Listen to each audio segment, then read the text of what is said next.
just gonna put my foot on the floor and I'm not lifting till I see God or a checkered flag.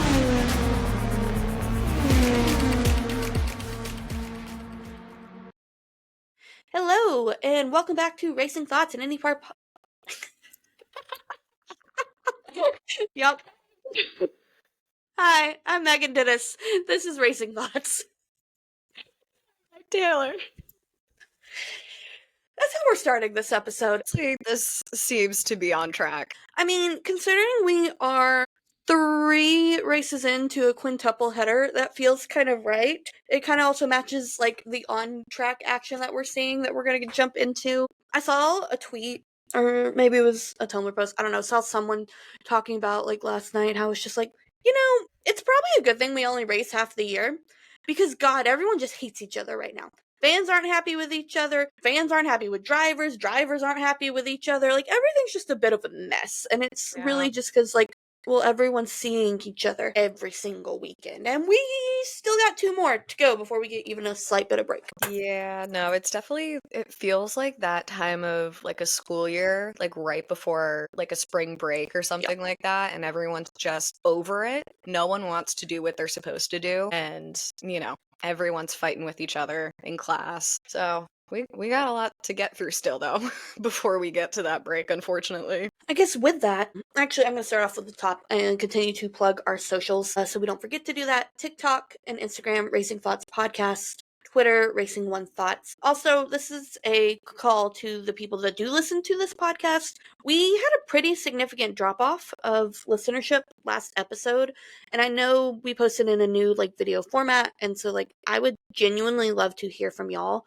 if there is a reason that last episode maybe got a little bit less listen, because we've talked about this, so we want to make sure we're putting out quality stuff. That is why we kind of toned down the quantity of what we were doing to make sure that we can do that. And I care about those numbers, and we care about everyone who's listening. So, like, if there's something that we've done from our side or me on a production side that kind of played an impact on that, please let us know. Any of our social stuff, or if you know either of us and know how to get in touch with us in a separate way, please let us know so we can work on making sure to take that into consideration, make sure that we are giving you what you want to hear and what you want to listen to. Because, you know, as much as we enjoy talking to each other, we also want to make sure that it is valuable for those of y'all who are taking the time to listen to this elsewhere. Absolutely. We are big on feedback, so any feedback would be great, and we take everything into consideration. So, like Megan said, let us know, and we can make adjustments as we see fit based off of those things. So, thanks in advance. All right,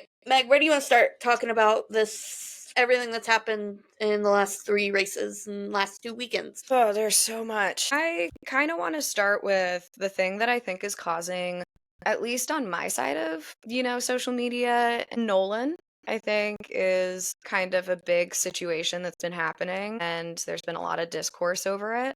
So Nolan In more than Siegel, one ways. too. yes, yeah, in several different ways. So Nolan Siegel had missed race 2 in Iowa as a result of a really bad crash in race 1. And so he did not get cleared medically because of a mild concussion, they said. And as a result, Linus Lundquist, who was in IndyCar last season, does not have a seat, obviously, this season, is being pulled in by Ara McLaren as a reserve driver just in case Nolan is not going to be allowed to race in Toronto this upcoming weekend.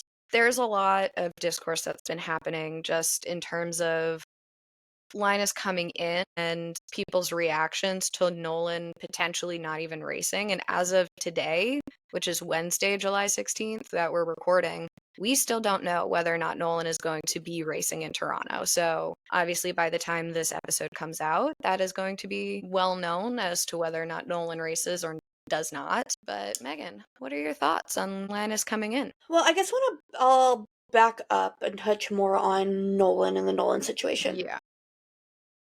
If you want to know kind of how we feel about Nolan, I think we've talked about him kind of in length over the last year. Everything that happened to get him into the 6 car still kind of sits bad with a bunch of people. Even I'll include myself in that to an extent. And that's nothing against Nolan specifically. I just think that's kind of, you know, it's a mess. The whole 6 car situation is a mess, and I think this is continuing to be a mess. And so you do have a lot of people who don't think Nolan deserves his seat.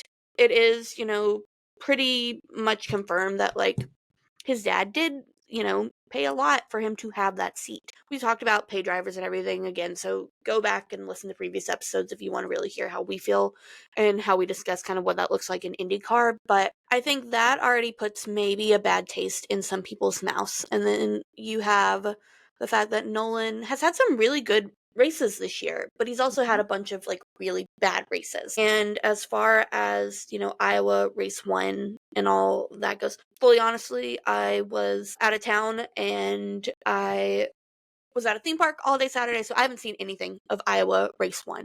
Was going to go back and rewatch it. Still hasn't happened. So, I can't touch too much on the specifics of that race and his crash. But as far as like Linus Lundquist coming back in, it's a weird one. It's a weird one to me.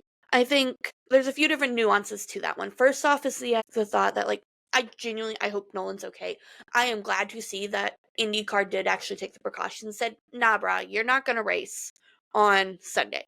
Like Meg said, when you are listening to this, we will know if Nolan is racing. We do not currently know this at this time. We're supposed to find out tomorrow as far as that goes. Linus coming in is a weird one to me. It is a weird choice for McLaren. It's a weird one for McLaren. I think that's the key part in that. When you know that like previously we have the whole saga of them getting Teddy Porkchop to fill in for Alexander Rossi last year in Toronto when he broke his thumb and everything there. We have rumors for quite a few years now that like Oliver Askew, because of what everything happened with his contract and all, he's kind of on like hold for them. Technically, they could let TK run. There was actually talk about that on Iowa Race 2 on letting TK start the car and then park it so they could get at least the minimum number of points. IndyCar actually said no without a 15-minute refresher, and there wasn't just time for TK to be even to allow or for them to get anyone there for Iowa Race 2. So I think there's that side of it. That's really weird that it's Linus Lundquist that they're bringing in. Especially, and I haven't looked into it in depth, but like he did drive with Chip Ganassi last year. He was one of the drivers let go. Well, I guess he was the only one out of the 5 that were let go because they were able to rehouse Marcus to MSR. And there was a lot of feelings about that, good, bad, and other, but you have Linus Lundquist that was Rookie of the Year last year, not in a seat at all. A lot of that has to do with charters. We've talked about the charters and what that all played out to, and unfortunately, some people just give the short end of the stick. Linus happened to be one of them. There's been talks that, like, he was suing CGR. Oh my god, yeah, I forgot And about that. I don't know the truth behind that one. I will be fully honest. So, like, I am adding to this rumor mill here because I have not looked into it. I don't think I've actually seen a media person talk about this, so this may just be fan-led rumor. But he was suing CGR for contract infringement. So then, to me, that's very weird that McLaren's pulling him on reserve when, like, they have other people. Like, you have the plan with Teddy Porkchop, whatever that was supposed to be. I mean, maybe it's he's racing this weekend in the Europe series that he's racing in. I don't know. Same thing could be with Oliver Askew. Like, I don't know if there's other stuff going on that they couldn't pull these guys that they've supposed to have on retainer in. But it's a weird choice. And I'm going to stop there, and then we can go to the other part of the discourse on it. Yeah, no, it is a very strange choice. And, at the end of the day, we want to make sure that, Nolan is taken care of. Because, again, if he has a mild concussion, that is no small issue to take lightly. So, like, props to the medical team and the safety team for that. To kind of give you an idea of the impact that Nolan had, it caused a red flag. Because of the damage that was caused to the barrier, it was going to take so long to kind of, fix it that they had to red flag it. That way they could continue the race and finish under green flag conditions. So, like, it was not a small impact that he had, and he's had a handful of impacts recently that might have led to, concussion being worse than it probably would have been otherwise. So I'm going to echo what you said. It is really nice to see that the safety team and the medical team have taken it as seriously as they have, because as we know from conversations that we've had in episodes past, that is something that we care the most about when it comes to racing. And we've talked specifically about concussion protocol within IndyCar as a result of these crashes and these high G-force crashes. I wasn't able to find anything on what the actual G-force was for Nolan's crash, so I can't speak to that. But again, it was bad enough that they had to red flag the race because of the damage that was done. So my gut instinct would be that we might not see Nolan at Toronto. Again, by the time this episode comes out, we will obviously know, but as of right now, I don't think that he should. That's my personal opinion, is I don't think he should. I think taking a week off is going to be better for him medically, so I guess we'll see. But then the other side of all of this that's been happening is putting an incredibly sour taste in my mouth when it comes to how people online have been reacting to Nolan potentially being out and Linus being put in that reserve role for McLaren. I want to make this clear that, as much as you like a driver, at no point should you be excited that your driver is going to be filling in because of a medical issue. At no point should you be excited that a driver is experiencing such bad medical issues that another driver needs to come in. That is point blank awful. That is a mental gymnastics that I do not understand. And, as much as you like Linus, I think he's a great driver. He was Rookie of the Year last season. He was a phenomenal driver. Do I think that it was unfair that, CGR kind of put him off to the side and was the one that kind of got let go? Yeah, I do kind of think it was unfair. However, considering all of the other factors that had to go into CGR's decision, it is what it is. You kind of have to respect that at the end of the day. And, you can feel butthurt about it, but you should not be celebrating that he is coming in to potentially replace somebody when one, that hasn't even been confirmed. And two, again, as a result of, medical issues. It really puts a sour taste in my mouth when some fans are celebrating Linus coming back. And again, we still don't know at this time. So, that's where I'm at with it right now. I completely agree with you on that too. And I think it's one for the people who are fans of Linus. I think it's important for, wrong word, not important. I think they are in the right to be excited that he's getting an opportunity. Mm-hmm. But my biggest issue, and I think it echoes to what you were saying, is the fact that, people are celebrating him getting this chance with, not a regard to Nolan first. And I think you gotta lead with the, hey, I hope Nolan's okay, and I hate that he's not getting to race, but I would like to see Linus back in a seat. Mm-hmm. And it's still, even then, that's a little, in my opinion, but I think, you gotta lead it that way, instead of being he's back, oh my god, this is wonderful news, and then it's when people are okay, but one, we don't know, and two, it's not a good thing. And I think it being Nolan is a key part in this too, because you already have people who are saying he doesn't deserve to be there. Yeah, there's a lot of nuance that goes into all of this that I think a lot of people are just not realizing, or they just don't care. Like you said, there's a lot of discourse around Nolan and his seat, and there's talks about, is he going to be coming back, or is he going to get replaced? We don't know. But, regardless of how you feel about Nolan, you should not be celebrating the fact that he might not medically be cleared because of a crash that had happened. Point blank. You know who I don't understand how he's cleared to be? I'm glad he is, but you know who I'm a little worried about in his brain right now? Who? Stingray Rob. So true. He's had a lot of really bad crashes recently. We were talking about it recently too during one of the races. I forget which one it was, but he's had several crashes in all of these races in the past couple of weeks that have. He crashed at Gateway. He crashed in Iowa. There was another one in between there. It's just clearly, based on what we're seeing with Nolan, Stingray is cleared to race. Yeah. But I'm a little worried about his head. Yeah. I think for me, the issue with the Stingray thing is the amount of crashes that he has had. And they've all been front-end crashes. Yeah, front-end crashes into the barriers. And they've been sequential within the races. It's not he crashes 1 week, 2 weeks later, he has another one with 2 races in between or whatever. It's no, it's been one after the other on race weekend. So, there's that. But we're also going to be putting a pin in Stingray, and we'll come back to him later because there's another piece of news that we want to cover with him. But yeah, going back to the whole Nolan situation with Linus coming in, it's icky. We hope that Nolan is okay, and we trust that Dr. Julia and the medical team are going to make the right call for him coming up through Toronto and Monterey. because again, we have another weekend of back-to-back races. I guess we'll see. But yeah, I think you can be excited that Linus is coming back. Potentially, again, potentially. We still have a possibility that he might not even be needed.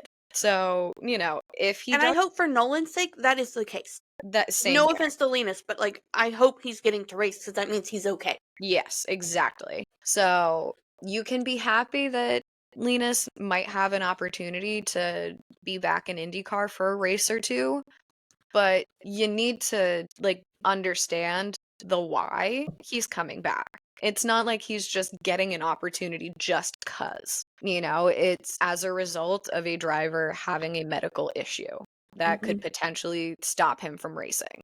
I don't know what else I can say about it. I think that's it. Yeah. Let's talk about Penske. Who the cursed Penske? Who did some black magic hoodoo? It wasn't me, I promise.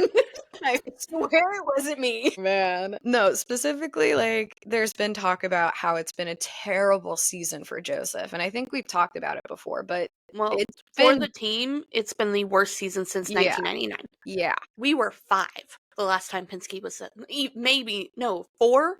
4 You said turning 5. 99? Yeah. We Yeah, weren't I in was 5. We would Yeah. have turned 5 that summer. No, we weren't in kindergarten the last time Penske was this bad. Eesh, yikes. Penske's having a real rough time, and I think for a lot of it, I think most of it was kind of coming down on Joseph, considering his race results. But, Will and Scotty were also having really bad seasons kind of overall. Then last weekend with the Iowa races, what was it? So Iowa race 1 was a really good weekend for all Yeah. 3. It was kind of drivers. like that glimmer of hope that's like maybe things are kind of turning around, Because they had a 2-3-4 finish. Scotty apparently crashed the car during qualifying. Mhm. And Mark, again, I didn't get to watch anything Yeah. on Saturday, and was able to drive completely through the field and get up to P4. It was insane. Joseph P2, Will P3. So, to your point, oh, okay, it's a good weekend. Maybe Penske's back. Yeah. Not so fast, my friend. No, because Iowa race 2 was really bad in terms of, Scott. I don't even remember what happened. Devlin took him out on lap 1. Yeah, that was so Devlin took him out. And then Will Power retired for whatever reason. And then, honestly, I will say Joseph definitely should have won race 2. He should have won. He absolutely should have won race 2, He but got screwed by the yellow flag. All the Chevy cars got screwed Yeah. by the yellows. yeah, it was Joseph, Pato, and David had all pit for fuel and tires, and then all of a sudden another caution came out. It was ill-timed. There's literally nothing that they could have done. And, They went laps down. Conor, another one, having a Yep. good weekend, cycled to the back. yeah. So, stuff like that happens, and it's not something that we can really control, obviously. But it was such a interesting, I don't know what the word is. It's such an interesting perspective of Penske's entire season. Of you have these glimmers of excellence that you're kind of used to with the Penske perfect ways. And then all of a sudden it just kind of goes to Did you see Joseph's Instagram story? I did not know. You're is gonna it? laugh. It was one he posted, I think, last night. Okay. Let's see. Joseph's bad season. And then he Mhm. goes, this next book is going to slap. And the little, boo, just the what's it go, boo. Okay, but the car that he's holding being blown up is also really funny. Oh, poor I think that kind of sums it up perfectly. Yeah, no, it totally does. And, I think some of it, is kind of earned in terms of the situations that they are kind of putting themselves into. However, kind of like Iowa race 2, there's nothing that they could have done on most of these instances. And I think that kind of needs to be talked about too, is just bad luck happens. I mean, take a look at Colton Herta. He's also kind of having a bad season. Mhm. And last season, too, he was very unlucky with a lot of things. So I think that type of thing happens sometimes. And then we just are hyper fixating on it because it's Penske. So, yeah, that's all I've got on Penske. Well, I'll roll this into this next thing. Okay. And I mean, we were talking about it, I guess, a little bit in the green room beforehand, if you want to say. Okay, you were saying you don't really know like a lot behind this, and so I think it'd be interesting to kind of get your thoughts and opinions on it. Okay. So going into Iowa, Joseph had not talked to the media in any shape, form, or fashion in over a month. Ooh. Yeah. So with that, there was a lot of backlash happening on multiple points. Mhm. You were having media members be like annoyed about it. You were having fans kind of up in arms, kind of not. The fan situations was a little weird one.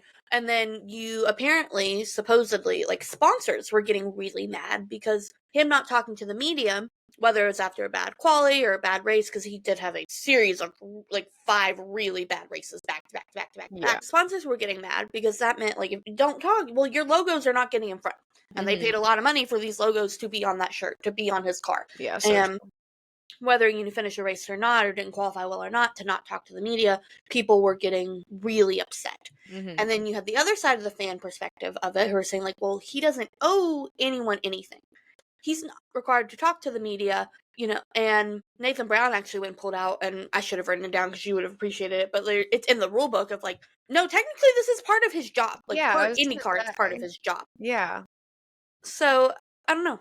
Thoughts? I think this is one of those things where everything kind of lives in the gray area. And, I see two sides of it that are both incredibly valid. Whereas, like, on one side, he's had a series of really bad races this season. I'm not surprised that he's gotten so frustrated to the point where he doesn't want to talk to media because what are they going to do? Ask him the same question.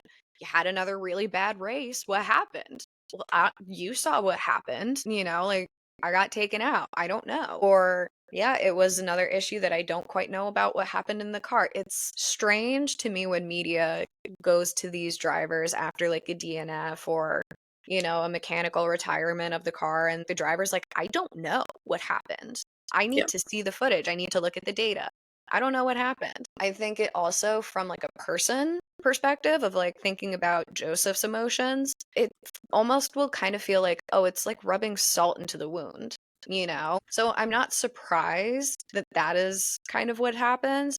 However, on the other side of it, not talking about the fan discourse, I will get to that in a second.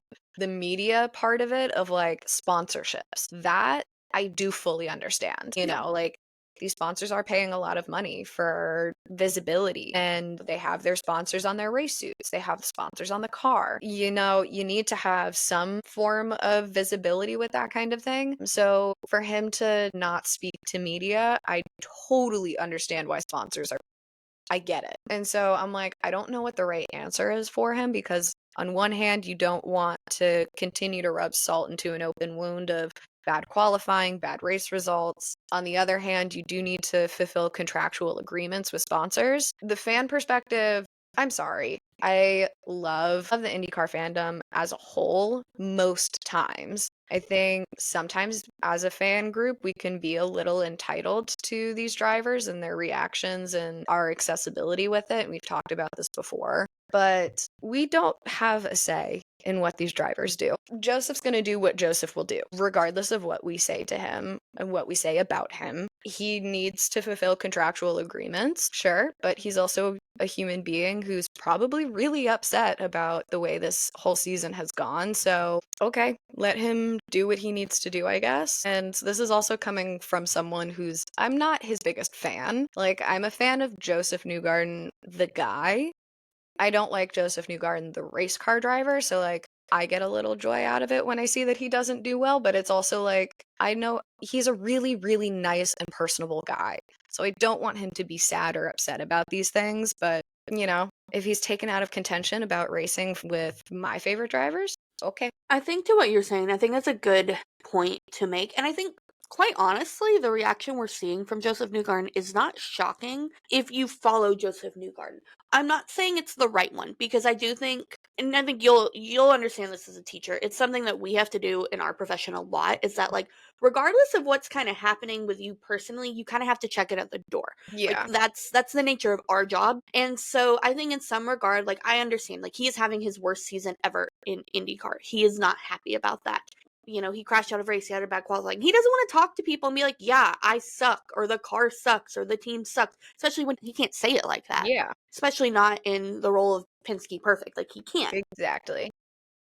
And Joseph, we saw when the Bus Bros broke up and his reaction of, like, he unfollowed everybody on social media. He is a little dramatic theater boy at heart, and he can't have that reaction to the media. And so he's choosing not to talk to them. Yeah. I think, unfortunately, the reality of, like, Joseph, you still have to do your job, and your job does require you to do more than just drive a race car. Mm-hmm. As much as, some fan people want to boil it down to, like, well, he doesn't owe us anything. He does. He does. Like, He does. that is literally in the job description. And maybe not us personally, maybe not us as fans. Yeah. But, like, he does owe, to some extent, like, talking to the media after a race, no matter how he feels, no matter how he's upset. No driver wants to be in that role. And so I think it's a double-edged sword. It's a double-edged he's sword. Damned if he does and damned if he doesn't. Because Exactly. if he doesn't talk to the media, everyone's in an uproar about, he's not doing his responsibilities, sponsors are mad, fans are mad, whatever. But then if he does do the media after all of these things happen, he's going to get flamed regardless, because guarantee you he's gonna kind of cop an attitude, So I wonder if it's like one of those things about, do we need to reevaluate when do those driver interviews happen? I don't know. I don't think that's going to be like a possibility, but would it be more beneficial if those types of media responses happened after the race instead of like as soon as they get back to their pit box? Yeah, I do think it would be interesting, and maybe I'll try to do that, and if it's necessary, circle back next time we record, but I think it'd be interesting to look at his reaction on the podium, like for the podium press conference after Iowa race 1, just to kind of see, because he did talk to the media then, and like, he has to as a podium finisher, but like to see what his kind of attitude and body language is, as much as we can perceive it, because it is all perception at the end of the day. But again, to your point, like, he's damned if you do, he's damned if he doesn't, but it's, in some regards, I just want to kind of be like, Joseph, suck it up, do your job. Because as a teacher, I've 100% been in that place where I'm like, I don't want to go put on this facade that everything's great and wonderful, and even when it's a bad day, have to be like, we're doing our best. Like, some days I just want to be like, no, this is shit, and I don't want to do this. Yeah. But and you like, can't. I think, and to that point too, like the amount of times that I have had like terrible days, like going into school and such, and I've found there are several different ways that you could kind of navigate it. It's like, okay, you could shove it down in your box of emotions, lock it down until way later, and then you can process it, or you can kind of go into it and be honest. This is usually my avenue of doing things, is like, go in, be honest with the students and the kids, and just be like, hey, I'm having a really rough time today. You don't have to explain why. You don't really need to get into the nitty gritty of it, but just be like, you know what? I'm not feeling super great. And if that affects my attitude, I apologize, but this is the reality sometimes. But it's not like, you would be ignoring kids and their needs and such. It's just my attitude and demeanor might be a little bit different. And so with him, I feel like you can still do the media and not necessarily be like the Penske perfect Joseph Newgarden that he has kind of created the persona for himself. And honestly, that would be a little bit more relatable, is like, I think it would help him overall I if he really quit do. trying to put himself in this Penske perfect box. And whether that's coming from Joseph, whether that's coming up from higher ups in Penske, like, I don't know. I would like to assume it's probably some combination of both. Yeah. The fallout with the Bus Bros too, like that was kind of, again, I don't know the whole lore of that entire fallout to a T, but I do know that some of it was because he needed to fit that mold a little bit more. And he felt like his performance was slipping when he focused too much on friendships outside of racing. Yeah, and like, I'm sorry, but now you have the total opposite end of the spectrum of that, and you're still not having those results. So like, but now you're making it a lot easier for fans and for media to kind of attack you, Yeah, like last year was a lot easier to excuse some of that stuff because he was doing really well. Yeah. He was having good seasons. He was finishing well. He won the 500. And this year, when it's anything but that, it almost kind of seems like I don't want to say doesn't know how to handle it, but like to some extent, it kind of seems like he doesn't know how to handle it. He doesn't know where to put that focus. And like, I think that's okay. That's not me faulting Joseph for that. Yeah. I think that's just the reality of being human. And when things suddenly aren't going well, you got to reevaluate how do you come back from that. But like I said, that's the same point of like, I just kind of want to be like, well, Joseph, you got to pick it up. You got to still do your job. You got to go talk to the media, even after a bad qualifying, where even if all you're going to say was like, yeah, it was a bad qualifying, and, we got to go look at the data and figure out what happened. Like, that's all that needs to be said. Like, Give it him the lip doesn't need to be service. anything. Yeah.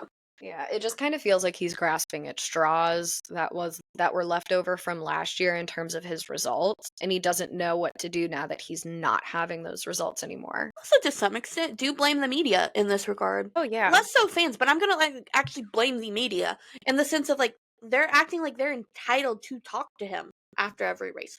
Yes, he should be doing that, but like on the flip side, why are you pointing it out that he hasn't talked to us in over a month? Like, you're making a story, which I guess is the job of media.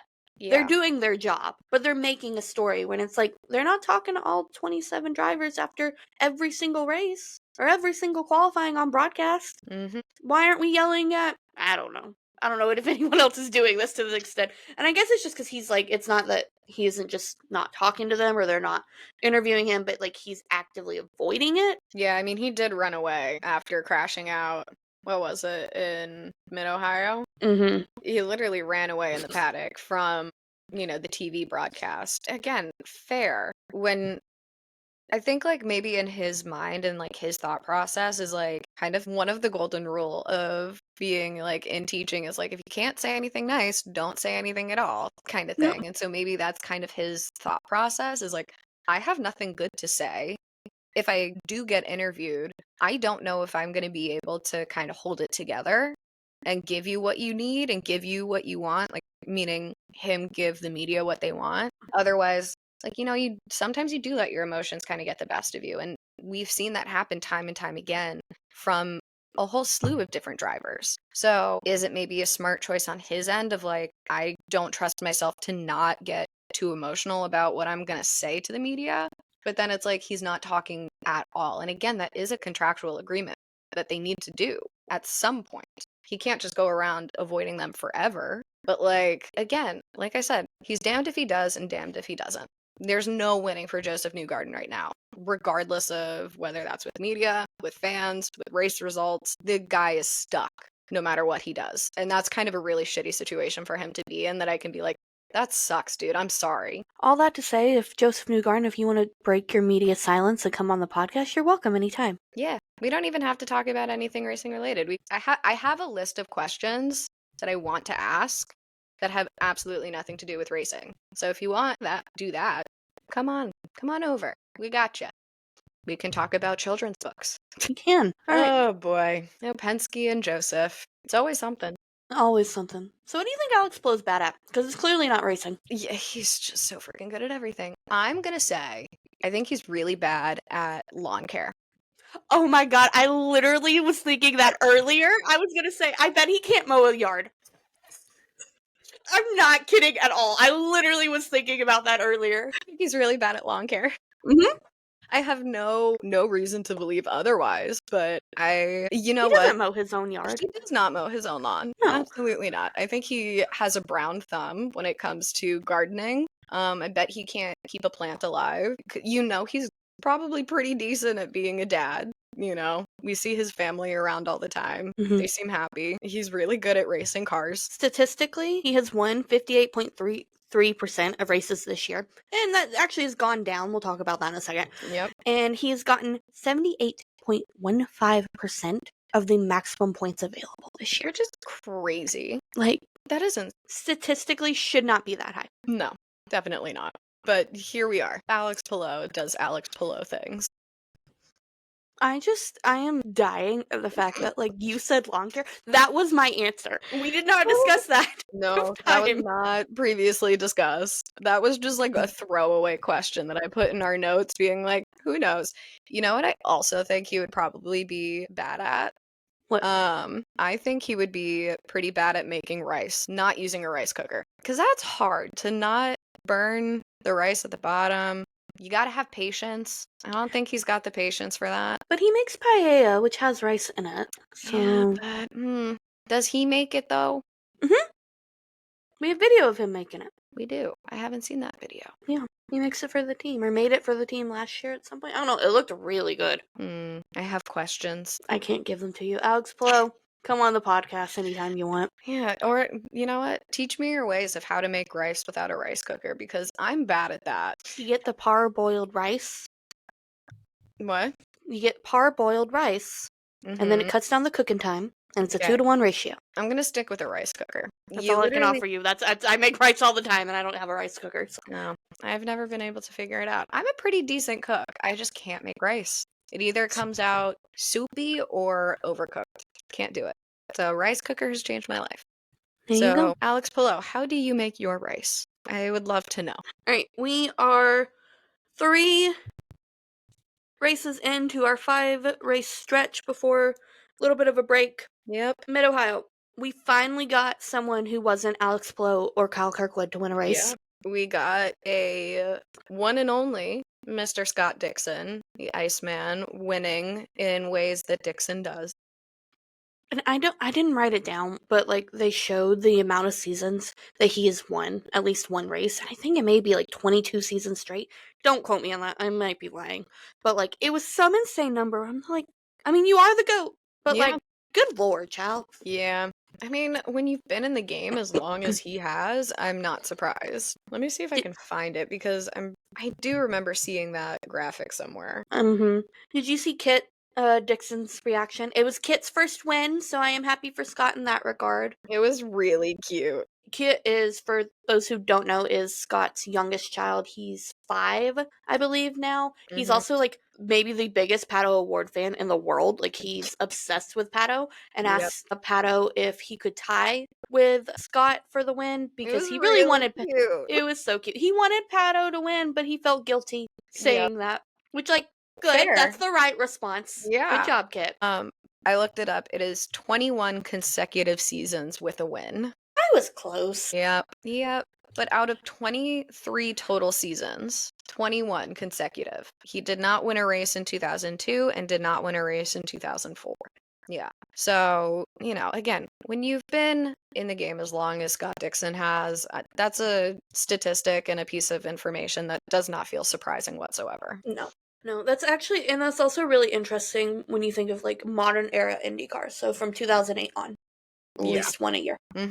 Again, Scott Dixon does Scott Dixon things. Outside of that, though, overall, quite honestly, it was a boring race. And I think based on what like the drivers had said going into it, I'm not too shocked that it was a boring Mid-Ohio, but annoying. Yeah.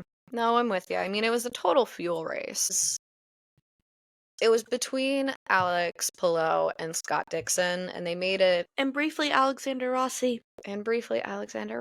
But really what it came down to was, who had the fuel, and then Alex made a very rare and strange mistake where he just kind of went wide in one of the turns, and then... Which is what cost him Mid-Ohio last year, too, to be honest. Yeah.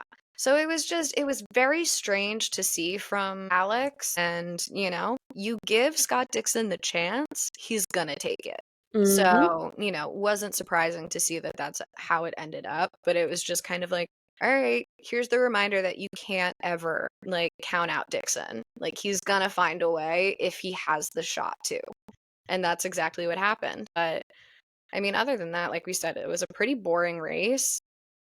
Until, there was conversations between Conor Daly and Santino Ferrucci. Some comments were exchanged. Megan, that is your parasocial frenemy. Were made. Yeah. What are your thoughts on the whole situation? Connor's right, and I support him entirely. See, this is where you guys are friends in your parasocial frenemy relationship. Exactly. Okay, so Connor's tweet, for those who didn't say it, so IndyCar posted a video of Ferrucci essentially, not essentially, he ran Conor off the track. He did. Full stop. Ran him off the track. He ended up getting a 3-position penalty for it. It was avoidable contact. It was stupid. It was unnecessary, to be honest. He did not need to be doing all of that. Then that kind of summed that up real well. Conor tweeted, "This clown literally drove himself off the track trying to make sure he wrecked me. At Santino Ferrucci, brilliant as always." So, Conor full out called him out. And then Santino, I don't remember if it was his radio during the race or if it was a comment he made after. He didn't, tweet it or anything, but he called Conor a backmarker. They were racing for position. He's going to call Conor a back marker that was in his way. It's like, what are you doing? Because this isn't just, okay, he hit Conor, they make contact. Like, this was in a series, because he had, I think, another one right after that of, like, a really dangerous pass he made that, like, luckily he didn't hit anybody on that, where it's just like, what are you doing? Like, just what are you doing? And that's me being nice about it, because I could be a lot meaner about it, but, like, the nice way of saying it's just like, Santino, like, it is, we've said it before. As much as we do not care for him as a person, and we morally and ethically do not agree with him, he is a good racer. Sometimes. But sometimes he is, well, he is a good racer. But he's a very dangerous driver. Yeah. He pulls a lot of dirty moves. Yes. Like, it's very dirty, it's very dangerous, and it's not necessary. It's unnecessary. It does not need to be all of that, you know? Yeah. And this carried over, going back to, like, we were talking about at the beginning, of, like, this is just, these dudes need a break from each other. Yeah. Because it carried over to this weekend. They were beefing back and forth. Christian Rasmussen at one point was going back and forth on the race with Santino in the second Iowa race too, which was kind of funny, but it's just like, I don't know. Conor and Ferrucci do not like each other. This is not new news. This is just kind of re-amplifying of old beef. Conor doesn't really seem to respect him as a person, which, like, fair. But just... boys, I need y'all to stop being stupid in the name of safety. Yeah. It's just, at what point, again, I don't know whether or not you want to keep this in, but, like, at some point we have to kind of question what Santino is doing on a consistent basis, because it's this year with Conor Daly. It was last year with Romain Grosjean. It's a consistent issue of dirty and dangerous moves. He's banned from Europe. He's banned from Europe. Like, it's dirty, dangerous, unnecessary conflict. And what is he actually bringing to the table that's beneficial? Like you said, he can sometimes be a good racer. I think, you know, he is pretty decent on ovals. You can never count out his position on an oval race. But consistently, it's just not okay. And then he just, like, laughs it off and does not seem to care that it's becoming problematic. Well, he doesn't care. No, like, his actions show he doesn't care. Absolutely. And but also I don't think it matters what penalty he gets. I don't think, outside of, like, you know, like, maybe AJ Foyt himself coming down and being like, either you clean it up or we strip you of your seat, he's not going to stop. He's historically has shown that he's done that. So it's like, as much as he is a good racer, he is dangerous. Yeah. He's dirty, and he puts others at risk, and himself at risk, to be quite honest, where it's just not needed. Yeah. It blows my mind, too. And, like, the whole thing that bothers me, too, is that, you know, there was a whole spotlight on him on Fox before race 2. And I'm like, there are so many other drivers that I wish we could have gotten a spotlight on instead of him. And there's also so many times on the broadcast that he is, like, getting all of this praise, and, like, we see his onboards a lot, when I'm like, I don't really care about watching him. And it's also like, he's not really in contention up front all the time. In fact, most of the time, actually. He had that one podium that was just honestly a fluke. But, like, why are we spending so much time and energy highlighting him when he is dangerous and causing unnecessary conflict? Period. Whether or not we keep that in, I don't know, but I just needed to say it. I mean, I agree with you completely. Yeah. You know I do. I know. Again, it goes back to Conor's right, and I support him entirely. He is standing on business. Conor loves the chance to whine about something. That is true. But you know what? In this instance, it is very valid. All right. So that was Mid-Ohio. Then we get a tornado in Iowa. Can I be mad? I need a soapbox about this. All right. I'm going to give you 2 minutes. I don't know if I need 2 minutes, but okay. As someone born and raised in Alabama, we deal with tornadoes, like, a lot.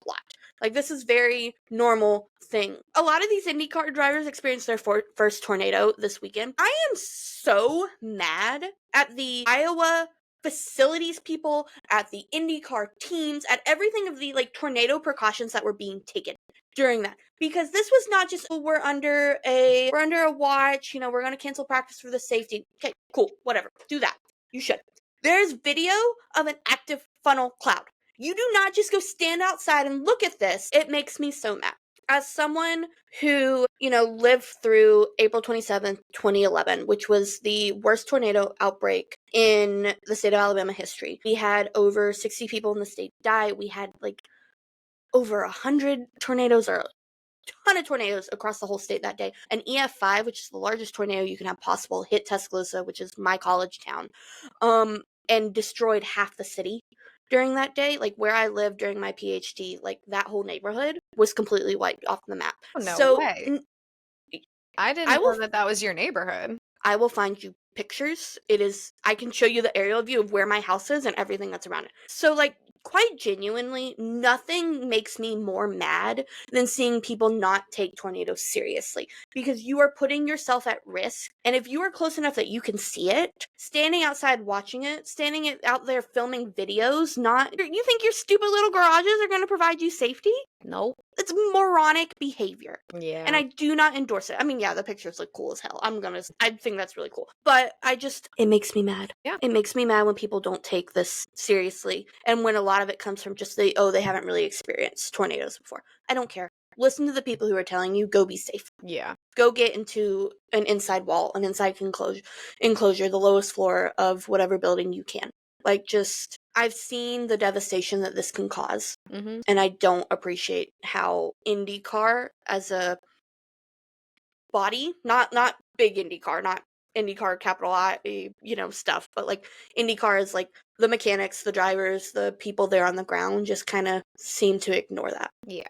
And that was Done. 3 minutes. No, that's completely valid. I mean, we've talked about it before. We've talked about it in the context of drivers, about they don't really care about their safety. They're insane. But it was the fact that you've seen pictures and videos of them still in pit lane and in the paddock and in the garages, and everyone's just kind of standing out there filming. It seems, the way that you put it is accurate. It seems very moronic that they were not taking it as seriously. And I don't know about anybody else, but I have never experienced that in my life in terms of being in, what is the serious one? Is it watch or warning? I always forget. Warning. Warning means that there's an active tornado that you can see, which Yeah. we could, or it's been picked up on radar. Yeah. So I've never experienced that being in the Northeast. And so if I were to go to a place and then get a tornado warning, you bet my is going to be inside terrified. So it's just I don't understand the thought process there. But all of that to say, we did get our Friday practice delayed and canceled as a result, which then kind of turned into everything was a little bit wonky on Saturday. Which was already a weird weekend because it's a double header. Yeah. And we only had one practice, so you have practice moved to the morning, it was then qualifying, so and then strange. immediately into a race. A mess. It was a whole mess. And honestly, I would not have been mad if they had canceled race 1, to be honest. Would you have? I mean, the result of that, would you have been mad? Listen. See, I would like to know, and maybe it's in the rule, maybe it's something we look up at some point, but I know in years past they have moved races to Monday because a Barber race got rained down on a Sunday, they move it to a Monday. I wonder if there was talk of moving it to Sunday, Monday. Yeah, I don't know. I don't know how that works. I don't know either. But yeah, I think in the grand scheme of things, not taking Iowa race 1 result into consideration, I think it probably would have been a smarter choice to cancel it and then move it somewhere else. But I'm not mad at the results I got. I'm not mad. We got a Pato win. And the first Chevy win of the year. We got a Chevy win. We got a Pato win. And it was Pato's 100th race. And on his 50th race, which was also in Iowa, he had also won there. So it felt right. It felt wonderful. However, was it a smart choice to actually have it? Probably not. But alas, here we are after the weekend, and we got a Pato win. Yay. I can add nothing else. Again, did not watch anything on Saturday. I was busy, so I cannot add anything else to that one. Andretti, what's happening there? Awful. What's happening with their front right tires? What are they doing? I have no idea. 3 tire failures for each car? Yeah. 3 tire failures total. Each car had one. Yeah. And Kyle crashed out in race 1. It was weird. He had an awful qualifying session as well. And I think we've talked about this leading up to this quadruple header, 5 races in 4 weekends of fatigue kind of coming into play. And I wonder if we're starting to see that happening of, all right, these are back to back to back to back weekends. There's a lot of travel. There's a double header weekend thrown into the mix of this. And Iowa was also repaved last year. And so we're still not seeing an excellent, situation in terms Yeah, of because the pavement there. Highline's only working if it's clean. Exactly. So at least we got a little bit of highline running, but not nearly enough. And so it's, the drivers have also said that the Iowa doubleheader weekend is always very stressful and tiring, and they are very fatigued because it's 2 intensive races. And And it's again, always no, hot. it's hot. There's no highline running. So it's very, very important with like pit cycles and qualifying, and then adding in the stress of, again, just back to back to back race weekends. Are we starting to see the fatigue really hit and then cause on-track issues? Is that what happened with Andretti? I don't know, but it's a potential possibility. I don't know. I think to talk about Iowa as a whole, to add to that, attendance was way down. Like low. 6,000 tickets, and I don't know if that was per day, but I think that was for the whole weekend. So attendance was extremely, extremely low. Yeah. And I did see that it has been confirmed we will definitely have one Iowa race next year, but I'm thinking that from what I was reading, it will not be 2. And I think to the point of that, like people are like, why are less people going this year? Well, part of it's the racing. Graham Rahal had a quote about that. It's like, well, if we're, not giving a good event, we're not having good racing, why are people going to come? If we give them a good race and attendance is low this year, hopefully that'll draw them back in. I don't know if we got that or not, but I think you're seeing a little bit of the ramifications of Hy-Vee pulling out of Iowa this year. That is so because true. I forgot about that. To my knowledge, and I could be wrong, but I didn't see it promoted, so I think I'm right, is that like there weren't the concerts this year. No, that there were they no have been. concerts. So you have 2 races in middle of nowhere, Newton, Iowa. Like, I'm sorry, like for a bad race, because it used to historically always be a really good race, but for what it's turned into the last few years, like relatively bad racing, you're not getting the appeal of the concerts that you've gotten in past. Like, why is anyone going to go to BFE Iowa? There's no reason to be. And then also I think you add on the weather aspect of it from this year. Like if, let's say we had bought tickets, right? And we were going to go because, again, historically it has been good, whatever. And then, Friday gets canceled because of a tornado being there. I would not want to be there the rest of the weekend just in case. Like, who's to say that another won't happen? I don't know. I don't know how those things work, but I would feel significantly less safe going even after the Friday cancellation. Like I would just not want to risk it.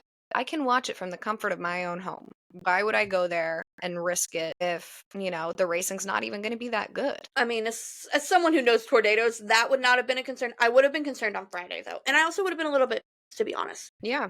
Just because, like, I don't know what safety measures they have in place for being there at a track, because it got called pretty late, in my opinion. Yeah. But I think also you take into the fact, like, because we talked about going to Iowa. We did. We really thought about it. We had a whole spreadsheet. If we had booked tickets and then didn't get the concerts, which were part of the appeal and why we were considering Iowa, Yep. we lost a whole day because of weather stuff. Like, I would have been disappointed with the money I spent on the weekend and been like, all right, like, I have no desire to come back to this, full stop. We're not, we're going to Monterey instead in a couple weeks, but like Iowa, if we're going to keep it on the calendar, and I hope we do, they got to get it back to Iowa of old. Yeah, but I think so much of that is like stemming from the repavement of it.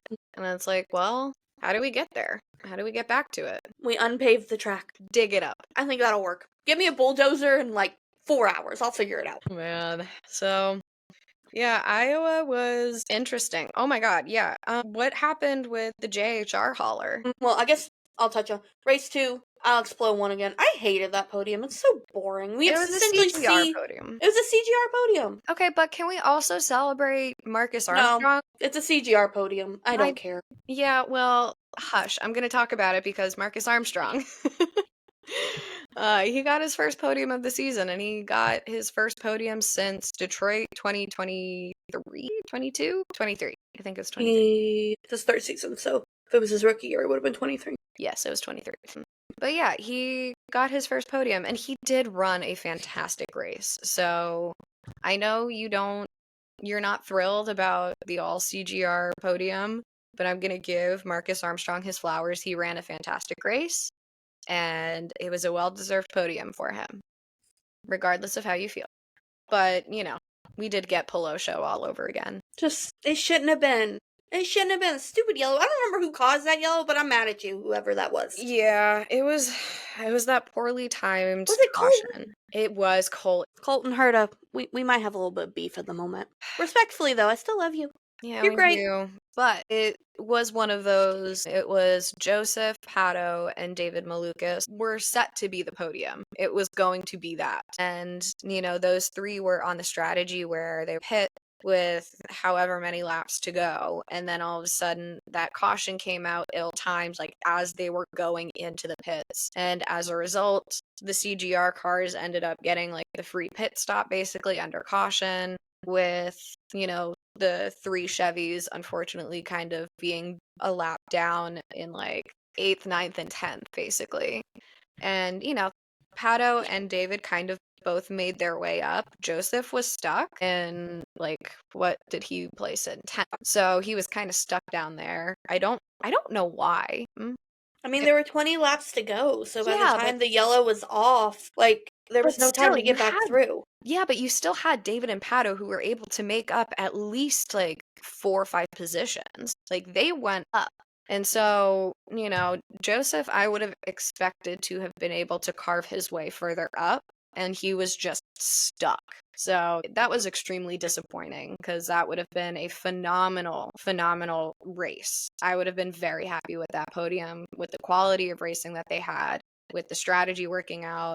And then it just was an untimely caution. That's racing. That is racing. It happens. It's heartbreaking, but it happens. Anyways, to go back to JHR, so on top of Stingray having yet another bad crash, car front end not in good shape and everything, their hauler for the 77 car, so still Stingray's car, ended up catching fire as they were heading back from Iowa. Thankfully, everyone was safe. So, most important thing, all the people were good, and that's the biggest thing. That's the biggest thing we can ask for, is that people's safety. I can't remember who it was. I saw someone talking about it, but it was like, one of the other teams was like right behind them. They pulled off and helped get everyone out and safe and all that. And then like all the other teams made a point to like stop as they were driving by, because IndyCar is this big community at the end of the day. So that's a positive thing, but we don't know as of today. Maybe Conor will talk about it on Speed Street, and so like I'll listen to that later, but I haven't yet, so I don't have a report as to what is happening with Stingray and his car as far as the damage goes, but I'm not going to be shocked if they have to completely rebuild or potentially even go to the backup car, just depending on how bad that damage is, because fire damage, something happened. I wonder what the cause of it was. And I don't know, I'm assuming that it had to have been like a fire in the hauler for it to be that big. I don't think it was just like the truck engine. Yeah. fire. Ugh, scary stuff, man. Very. But most importantly, everyone's okay. Most important thing right there. All right. I think that's about it, to be honest. We're not going to talk about Toronto because when y'all are listening to this, you would have already known what happened. We don't. But, we're heading to Canada.